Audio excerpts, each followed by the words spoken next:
Nangayog pasaylo si Davao City Mayor Inday Sara Duterte Carpio ngadto sa mga biktima ug sa mga kabanay sa Roas Night Market bombing gumikan sa nadangatan sa ilang minahal sa kinabuhi. Atol sa usa ka tuig nga paghinumdom sa night market bombing, gipangayo ni Mayor Inday Sara ang pasaylo sa mga survivors tungod sa nahitabong pagpamomba nga nagresulta sa kamatayon o pagkaangol sa ilang mga minahal sa kinabuhi. I am sorry that it happened during the mass the day after the bombing and the 40th day mass.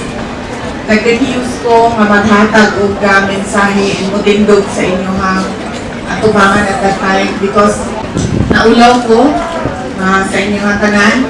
I felt ashamed and embarrassed that it happened during my term as city mayor.